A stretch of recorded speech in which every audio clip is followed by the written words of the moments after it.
आज हम बात कर लेंगे rules for the choice of axis. तो इसको समझने से पहले ये क्या होता है, क्या इसका कंसेप्ट है, तो आपने प्रीवियस यानी चैप्टर हम जो 2 पढ़ रहे हैं इसके पहले लेक्चर से अगर आप तरतीब से एक पढ़ते हुए आ रहे हैं तो आपको देखिए ये बात समझ आएगी, ठीक है ना। अगर आपने वो चीज़ें पढ़ रखी हैं, अगर आपको लगे कि आप अंडरस्टैंड कर पा रहे हैं तो इसका मतलब है आपने वो चीज़ें पढ़ी हैं। अगर नहीं कर पा रहे तो फिर मैं ये रिकमेंड करूँगा कि आप वो चीज़ें पढ़ते हुए आएँ, ठीक है। अच्छा, अब हमारे पास देखिए कुछ होता है इस तरीके से कि हम क्या कहते हैं, चीज़ें ढूंढते हुए आ रहे थे। हम चीज़ें ढूंढते हुए क्या आ रहे थे, हमने क्या कहते हैं inscribe circle of a triangle, हमने उसका इन सेंटर फाइंड आउट किया, आई सेंटर फाइंड आउट किया, ठीक है। और फिर हमने क्या कहते हैं इसके डायगोनल वगैरह देखे, ये सारी चीज़ें देखिए हम थोरली करते हुए आए, ठीक। अब इसके अंदर हम करते क्या थे, जैसे हमारे पास एक ट्राइंगल है, ये मेरे पास एक ट्राइंगल आ गई, ठीक है ना। बल्कि मैं क्या करता हूँ, एक क्वाड्रिलेटरल बनाता हूँ। ये देखिए आपको बात समझ में आएगी हम ये पढ़ते क्यों हैं, इसका क्या मतलब होता है, ठीक है ना। तो उसको समझने से पहले देखिए मैं एक इधर बनाता हूँ, रेक्टेंगल बनाता हूँ, ठीक है। हमारे पास क्या है, एक पैरेललोग्राम है और पैरेललोग्राम की हमारे पास एक टाइप से क्या है, रेक्टेंगल, ठीक है। अब आप लोग ये बात जानते हैं कि हमारे पास ये रेक्टेंगल आपस में क्या होता है, ये इसकी ऑपोजिट साइड पैरेलल होती है और हमारे पास क्या होती है, कॉन्ग्रुएंट भी होती है। ये और ये हमारे पास क्या होगी, कॉन्ग्रुएंट होगी, ठीक है। अच्छा, अब हम जैसे मैं इसको कह लेता हूँ, ये हमारे पास है ए बी, ठीक है। देखिए अभी मैं आपको समझाने लगा हूँ, ए बी सी और ये डी, ठीक है। मैं कह लेता हूँ इसके एक्सिस होंगे हमारे पास एक्स, हमारे पास एक्स और वाई, ठीक है। इसके मैं कह लेता हूँ ये मेरे पास होंगे x1 और हमारे पास y1, ठीक है। इसके हमारे पास होंगे x2 और हमारे पास y2, ठीक है। और इसके हमारे पास होंगे x3 और हमारे पास क्या हो जाएंगे, y3, ठीक है।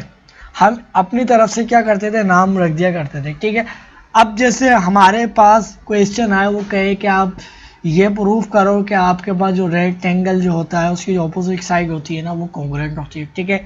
यानी वो हमसे कहे कि हमारे पास जो है ना ए और बी जो है ना वो हमारे पास साइड जो है वो डी सी के बराबर है। अब आप क्या करेंगे, डिस्टेंस फार्मूला के तहत जो आपके पास डिस्टेंस फार्मूला होता है उससे आप ए बी अगर निकालेंगे तो ए बी आपके पास किसके बराबर हो जाएगा, तो ए बी जो है ना आपके पास बराबर हो जाएगा रूट, आपके पास बराबर हो जाएगा किसके, रूट के। और आप क्या करेंगे, आप इसके अंदर से x के अंदर से माइनस कर देंगे x1, ठीक है। और दूसरे में आप क्या कहते हैं प्लस स्क्वायर और आप क्या कर देंगे x1, ठीक है। अभी आपने x और y के अंदर से y1 माइनस कर देंगे, ठीक है। ये आपके पास क्या है, ये a b, ठीक। अब मैं डी सी निकालूं तो डी सी के मेरे पास क्या कोऑर्डिनेट्स बनेंगे, अगर डिस्टेंस फार्मूला के तहत देखूं तो मैं अगर करता हूं कि dx3, ठीक है, dx3 माइनस x2, ठीक है, इसका स्क्वायर प्लस आपके पास क्या हो जाएगा y3 और माइनस y2, ठीक है। अब ये देखिए हमारे पास ए बी और डी सी जो था उसका डिस्टेंस आ गया है, मगर हमें पता ही नहीं चल पा रहा है कि ये बराबर है या नहीं। क्यों? क्योंकि इसमें अंदर जो हमने कोऑर्डिनेट सिलेक्ट करे थे वो देखिए कुछ अजीब गरीब आए, ठीक है ना। हमारे पास ये x आ गया, हमारे पास माइनस x1 आ गया। अब हम कैसे बताएं, हमें तो एग्जैक्ट वैल्यू नहीं मालूम ना, हमें सिर्फ वेरिएबल फॉर्म में ही इसको डिस्क्राइब करना हो, हमें इसको बताना हो कि हम ये बराबर हैं। तो कैसे बताएं, ये तो बता ही नहीं सकता मैं। आपको कहीं से लग रहा है कि ए बी और डी सी के बराबर है, ये इधर x3 आ रहा है, इधर x2 आ रहा है, ठीक है, तो हम नहीं बता सकते, ठीक है ना। तो इस वजह से जो है ना हम rule for the choice of axis जो होता है कि हम अपनी मर्जी से एक्सिस जो होते हैं उसको चॉइस करते हैं, ठीक है। अपनी मर्जी से चॉइस करने का क्या मतलब होता है कि अगर जो है अगर मैं जो है ना आपको मिसाल दूं, अगर मैं आपको मिसाल देता हूं, यही चीज़ जो है ना यही इसको मैं क्या बनाता हूँ, एक्सिस के ऊपर बनाता हूँ, ठीक है ना। इसको एक्सिस के ऊपर बनाता हूँ और ये देखिए मेरे पास जो है ना एक्सिस के ऊपर मैं इसको बनाने लगा हूँ। अब इसको देखिए इसी चीज़ को मैंने क्या करा है कि मैंने एक्सिस के ऊपर लेके आ गया हूँ, ठीक है। अब देखिए मैंने इसको एग्जैक्ट क्या करा है कि एग्जैक्ट मैं इसके जो दो साइड थी ना मैंने क्या करा, इसकी जो यानी हमारे पास ये क्या थी, आपस में परपेंडिकुलर था, ये हमारे पास क्या था, परपेंडिकुलर था।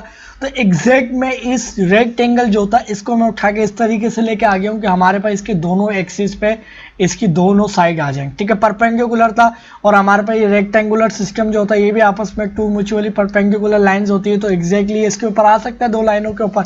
अब देखिए हमारे पास क्या होगा, अगर मैं इसको ए कहता हूँ, इसको मैं बी कहता हूँ, और बल्कि इसको मैं ए कहता हूँ, यहाँ से ए शुरू करता हूँ, इसको ए कहता हूँ, इस पॉइंट को बी कहता हूँ, इसको सी कहता हूँ, इसको मैं डी पॉइंट कह लेता हूँ। देखिए अब आपको मालूम है, देखिए मैंने एग्जैक्ट इसको कोऑर्डिनेट के ऊपर रखा है, तो अब आप क्या कहेंगे, इसके कोऑर्डिनेट्स क्या है, आप कहेंगे 0,0। जाहिर सी बात है 0 है, तो इधर x भी 0 होगा और y भी 0 होगा, ठीक है। अगर आप इधर आए, इधर मैं कह लेता हूँ कि ये b के हमारे पास जो कोऑर्डिनेट्स होंगे, मैं कह लेता हूँ कि x की जानिब जो इसने डिस्टेंस कवर किया है। देखिए हम जो वेरिएबल पुट करते हैं ना x और y के लिए डिस्टेंस बताने के लिए, वो हम चाहते हैं कि वो हमारे पास, जैसे मैंने x3 x1 x2 x4 use करा था, वो कम से कम यूज हो। अब ये जो एक a यूज हुआ है, अब यही मैं चाहूंगा कि बार बार डिफरेंट वेरिएबल हम नहीं लिखे हर पॉइंट के लिए, क्योंकि वो फिर हमारे पास क्या हुआ था कि एक हमने ए बी और ए सी का जब डिस्टेंस देखा था, वो कुछ और कोऑर्डिनेट्स आ रहे थे, उसके कुछ और कोऑर्डिनेट्स थे हमारे पास, x3 के अंदर से x1 माइनस हो रहा था, ठीक है। तो अब देखिए इसको मैं कह लेता हूँ, इसने जो x की जानिब डिस्टेंस कवर किया वो a। अब आपको देखिए एक्सिस के ऊपर था, तो इससे आपको क्या हुआ, फौरन पता चल गया कि y डिस्टेंस कोई नहीं है, क्योंकि y की तरफ गए नहीं, ये आपको मालूम हो गया, ठीक। अगर सी पॉइंट की बात करूं तो आप क्या कहेंगे, बल्कि मैं डी पॉइंट की बात कर लेता हूं। अगर आपको डी पॉइंट की बात कही जाए तो आप क्या कहेंगे, आप बोलेंगे कि देखिए ये तो एक्स, ये डी पॉइंट जो है ये हमारे पास जो है ना एक्स की तरफ, सिर्फ इसने वाई की तरफ डिस्टेंस कवर किया है। ये अलग पॉइंट, अगर मैं बात कर रहा हूँ इस पॉइंट की, तो आप कहेंगे इसने सिर्फ वाई की तरफ डिस्टेंस कवर किया, एक्स की तरफ कोई कवर ही नहीं किया, तो एक्स 0 होगा और वाई मिसाल के तौर पे बी डिस्टेंस है, ठीक है। इधर देखिए इसने ए डिस्टेंस कवर किया है, ठीक है, और ऊपर की जानी बी डिस्टेंस कवर किया, तो ये ए बी आ गया, ठीक। अगर अब आप डिस्टेंस फार्मूला के तहत आप ए बी का डिस्टेंस देखेंगे, हमें मालूम है कि ए बी और डी सी आपस में क्या होती है, कॉन्ग्रुएंट होती है, ठीक है ना। अगर वो आपको कहे कि प्रूफ करना है, तो अब आप कैसे प्रूफ करेंगे, देखिए मैं इनके स्क्वायर, बल्कि मैं इनको लिख लेता हूँ कि हमारे पे ए बी बराबर होगा डी सी के, ठीक है। तो इसका स्क्वायर, ठीक है, स्क्वायर में लिखिए ताकि मेरे पास रूट खत्म हो जाए। अगर मैं डिस्टेंस फार्मूला से देखूं, अगर मैं ए बी का अब देखिए मैं निकालता हूं, तो देखिए अब मेरे पास क्या आएगा, तो मेरे पास क्या आ जाएगा, x1 मैं इसको कहता हूं कि 0, मैं क्या कहता हूं इसको बना लेता हूं, बल्कि मैं a के अंदर से माइनस करवाऊंगा 0, फिर इसका स्क्वायर प्लस, और अब मैं 0 के अंदर से क्या करवाऊंगा 0 माइनस, ठीक है। तो अब हमारे पास ये किसके बराबर आया है, हमारे पास आएगा सिर्फ ए स्क्वायर के, और प्लस हमारे पास कुछ भी नहीं बचेगा, ठीक है। हमारे पास जो डिस्टेंस आया वो कितना आया, सिर्फ ए आया है, ठीक। अब हमारे पास जो है ना, मैं कहता हूं कि डी सी अगर मैं बयान करूं, तो डी सी हमारे पास डिस्टेंस किसके बराबर होगा, तो डी सी डिस्टेंस हमारे पास बराबर होगा किसके, तो अब देखिए मैं किसी के अंदर से भी कुछ भी, किसी को एक्स और वाई बना लेता हूं, तो मैं ए के अंदर से माइनस करवाता हूँ 0, इसका स्क्वायर प्लस, अब मैं बी के अंदर से माइनस करवाऊंगा बी, ठीक है। तो हमारे पास ये स्क्वायर, ठीक है, ऐसा ही होगा। अब देखिए हमारे पास क्या होगा, तो हमारे पास देखिए ए स्क्वायर आ जाएगा, और इधर ये आपस में कैंसिल, और ये 0 बचेगा, 0 का स्क्वायर 0।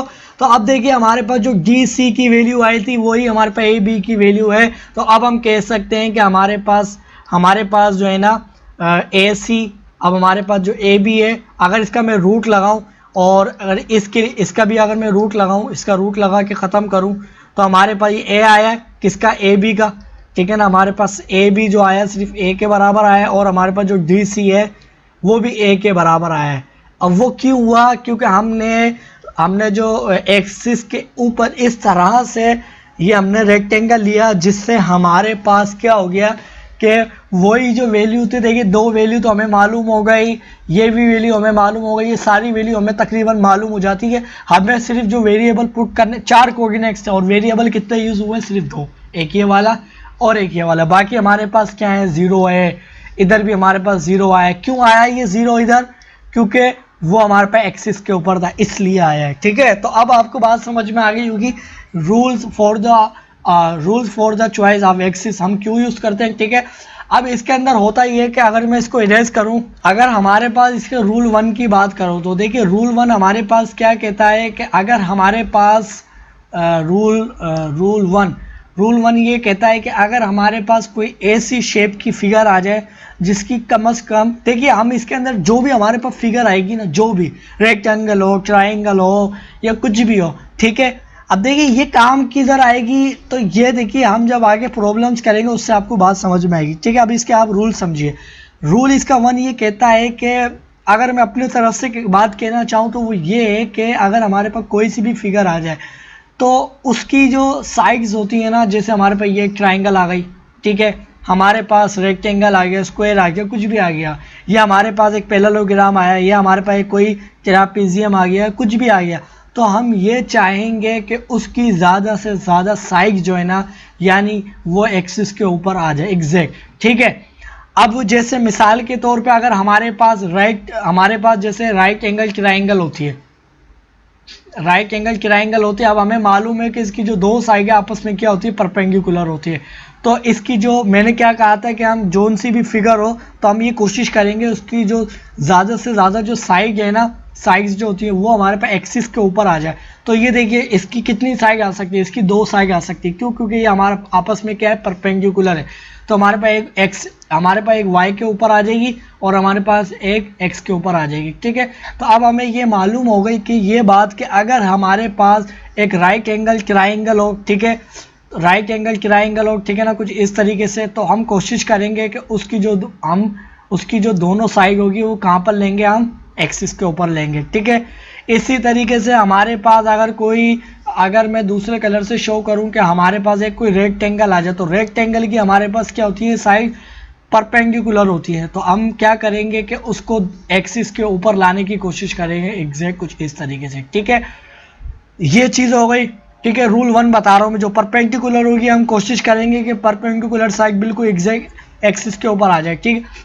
अगर हमारे पास देखिए, अब दूसरी बात ये कि ज़रूरी नहीं है सिर्फ अगर हमारे पास देखिए ट्राइंगल की परपेंडिकुलर होती है, अब सिर्फ हमारे पास रेक्टेंगल या स्क्वायर के केस में ऐसा हो सकता है कि आप सिर्फ इसकी जो दोनों साइड्स है ना, वो ज़रूरी नहीं कि एक्सिस के ऊपर ले, आप इसका जो मिड पॉइंट होता है ना, आप बिल्कुल इसको क्या करेंगे कि आप ऐसे लेंगे कि इसका जो मिड पॉइंट होगा वो आपके पास कहाँ पर आ जाए, ओरिजिन में आ जाए, कहाँ पर आ जाए, यानी जो हमारे पास रेक्टेंगुलर कोऑर्डिनेट सिस्टम जो होता है उसका जो हमारे पास मिड पॉइंट होता है इसका रेक्टेंगल का, वो हमारे पास कहाँ पर आ जाए, ओरिजिन पे लाई करे, ठीक है। आप सिर्फ रेक्टेंगल के केस में ऐसा कर सकते हैं, बाकी आपके पास कोई सी भी फिगर आ जाए जिसकी रेक्टेंगल साइड्स होंगी, परपेंडिकुलर साइड होगी, तो आप यही करेंगे कि दोनों साइड जो है वो कहाँ पर लाएंगे, एक्सिस के ऊपर, ठीक है। और रेक्टेंगल के लिए भी आप क्या करेंगे, एक्सिस के ऊपर लाएंगे, या आप बिल्कुल उसको उठा के मिड पे लेके आ जाएंगे, ठीक है। ये बात हो गई रूल वन की, ठीक है।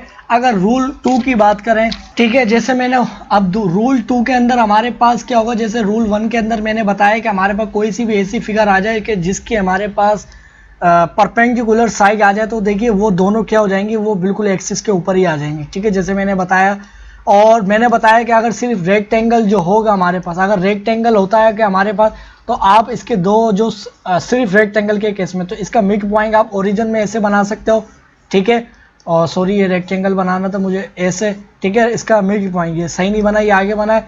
और यह आप इसकी जो परपेंडिकुलर साइड है इसको एग्जैक्ट उठाकर किसके ऊपर ला सकते हो, इसके एक्सिस के ऊपर ला सकते हो, ठीक है। रूल टू के अंदर जैसे मैंने आपको शुरू में एक बात क्या बताई कि हम ये कोशिश करते हैं कि हमारे पास कोई सी भी फिगर हो कि इसकी जो कम से कम ज़्यादा से ज़्यादा जो साइड्स है ना, वो इस एक्सिस के ऊपर आ सके, ठीक है, एक्स एक्सिस के ऊपर, फिर आप कोशिश करेंगे वाई के ऊपर आ सकते। आपके पास जब कोई भी दो साइड वाली चीज़ होती है, जैसे स्क्वायर मैंने बताया, तो उसकी देखिए एक्स एक्सिस के ऊपर भी आ जाती है और वाई एक्सिस के ऊपर भी उसकी एक साइड आ जाती है। मगर हमारे पास कोई ऐसी फिगर आ जाए, ये कोई आपस में बहुत ही कोई आड़ी तिरछी हमारे पास एक आ गई, अब इसकी देखिए हमारे पास दो साइड नहीं आ सकती, आपके पास सिर्फ एक ही साइड आ सकती है, तो आप कम से कम एक साइड जो है ना वो आप एक्सिस के ऊपर लाएंगे, ठीक है। आप एक्सिस के ऊपर कैसे लाएंगे, या तो आप उसकी जो एक वर्टेक्स होगा वो जीरो ओरिजिन से स्टार्ट करेंगे और वो आगे कहीं भी खत्म हो रहा हो, ठीक है, या आप वो जो साइड एक्सिस के ऊपर आ रही है तो उस साइड का जो मिड पॉइंट होगा, यानी इसका जो मिड पॉइंट होगा उसको आप एग्जैक्ट कहाँ पर रखेंगे, ओरिजिन पर, ठीक है। ये देखिए ये ओरिजिन पर आया, किसका मिड पॉइंट है, ट्रायंगल का मिड पॉइंट क्या है और कहाँ पर आया ये, ओरिजिन पर आ गया, ठीक है। या आप इसको ऐसा करेंगे कि आप और रखेंगे हमेशा पॉजिटिव एक्स एक्सिस की तरफ, ठीक है, अगर आप बिल्कुल मिड पे नहीं रख रहे, ठीक है। या अगर आप चाह रहे हैं कि ऐसा नहीं करूं, सिर्फ मैं एक्सिस के ऊपर रख दूं, तो आप इसका एक वर्टेक्स 0 से स्टार्ट करेंगे और आपके पास ये कहां पर आएगा, सबसे पहले आपको रखना किधर है, एक्स एक्सिस के ऊपर रखना है, ठीक है। ये चीज़ आपको समझ में आ गई। इसी तरीके से आपके पास जैसे कोई फिगर आ जाए, मिसाल के तौर पे आपके पास कोई फिगर आ जाए, कोई ऐसे, ये आपके पास एक ट्रापेजियम सॉरी एक ट्रायंगल बन गई है, ये मैं कह रहा हूँ एक आपके पास जो है ना ट्रापेजियम आ गया, ठीक है। ये आपके पास क्या आ गया, एक ट्रापेजियम, ठीक है। और ये देखिए ट्रापेजियम सही से नहीं बना। ट्रापेजियम क्या होता है कि उसका कम से कम एक साइड जो होती है ना ऑपोजिट पेयर वो पैरेलल होता है, ठीक है। अगर ये और ये एग्जैक्टली ऐसे हो जाए ना, तो ये हमारे पास क्या है, एक हमारे पास ये ट्रापेजियम है, ठीक है। अब देखिए इसकी मैं कोशिश करूंगा कि इसकी जो ज़्यादा से ज़्यादा जितनी साइड आ सके वो आ जाए, ठीक है। अब देखिए हमारे पास ये परपेंडिकुलर नहीं है कोई भी साइड इसकी एक भी, तो अब हमारे पास एक ही साइड आएगी। तो आप क्या करेंगे, जब भी आप इसको लेंगे तो इसका एक वर्टेक्स जो है 0 से रखेंगे और पॉजिटिव एक्स एक्सिस के ऊपर रखेंगे, ठीक है। ये चीज़ हो गई। या आपकी मर्जी, आप इसको बिल्कुल उठा के मिड पॉइंट पर रख लेंगे, यानी इसका जो मिड पॉइंट होगा ना ये वाला, ठीक है, इसका मिड पॉइंट जो होगा आप बिल्कुल इसको ऐसे उठा के रख लेंगे, ठीक है। अब देखिए मिड पॉइंट, इससे पता है क्या होगा, इससे ये चीज़ हो जाएगी, आप मैं कहूँ कि ये क्या है इसका मिड पॉइंट, आप कहेंगे 0 0, ठीक है। अगर मैं कहूँगा कि ये ए है और क्या कहते हैं ये x0 और y क्या है हमारे पास 0 है, और ये इसने x डिस्टेंस कितना कवर किया है, तो दूसरी जानिब आप फौरन बता देंगे, दूसरी जानिब जो डिस्टेंस होगा वो आप क्या बताएंगे, वो आप कहेंगे जो भी वर्टेक्स का जो पॉइंट मिल रहा होगा आप कहेंगे कि इसने ए ही डिस्टेंस कवर किया होगा मगर माइनस में। देखिए डिस्टेंस वही है मगर ऑपोजिट साइड पे, तो हमें फौरन पता चल गया। देखिए मिड पॉइंट पे रखा तो हमें मालूम था कि भाई ये 0, ये हमारे पास इसने ए ही डिस्टेंस कवर किया मगर इसकी जो डायरेक्शन है वो निगेटिव है और y 0, ठीक है। या आप ऐसे भी कर सकते हैं, मैंने बताया था कि आप इसके ऊपर रख सकते हैं। देखिए ट्राइंगल हो कोई सी भी साइड हो, या आप ऐसे रख लीजिए, ऐसे भी कर सकते हैं। अब आपको मालूम है कि इसने क्या कहते हैं इधर 0 0 कवर किया है, इधर 0 0 कवर किया है। मिसाल के तौर पे ये अगर मैं इसको यहाँ से उठा के यहाँ ले जाऊँ, ठीक है ना, तो अब आपने कह दिया कि इसने ये डिस्टेंस इतना कवर किया है। आप ऐसे भी कर सकते हैं, ठीक है, आपकी मर्जी के ऊपर है, ठीक है। तो आपको बात समझ में आ गई होगी हम करते क्यों हैं, क्योंकि हमारे पास हम हर चीज़ को x1 y1 और x2 y2 yx3 xy3 ये सब नहीं लिख सकते, ठीक है ना। तो हमें सिर्फ न्यूमेरिकली कुछ हमें ख़ास वैल्यू मालूम होती है कि 1 2, फिर हम चाहते हैं कि वही हमें वो x की वैल्यू, जैसे मैं कहूँ कि ये x1 x3 के बराबर है, ठीक है ना, अगर मेरे पास प्रूफ हो जाता है तो अब हमें कैसे पता चल पाएगा इनकी क्या वैल्यू है। अभी ये बज़ाहिर तो कह रहा है कि ये आपस में क्या है, बराबर है। अब जब इनकी एग्जैक्ट वैल्यू आपस में बराबर होंगी तो फिर आप कहेंगे कि हाँ ये बराबर है। जैसे मैं कहूँ कि 3 बराबर है 3 के, जैसे मैं कहूँ कि हमारे पास जो है ना, जैसे मैं कहूँ कि हमारे पास a बराबर होगा a के, अब मैं a कहूँ a1 के बराबर में, तो ये थोड़ी सी बात आपको कन्फ्यूज़न पैदा करेगी, ठीक है। तो इसलिए हम ये करते हैं, ठीक है। अब आगे हम क्वेश्चन करेंगे तो फिर आपको इससे बात थोड़ी और बेहतर समझ आ जाएगी, ठीक है।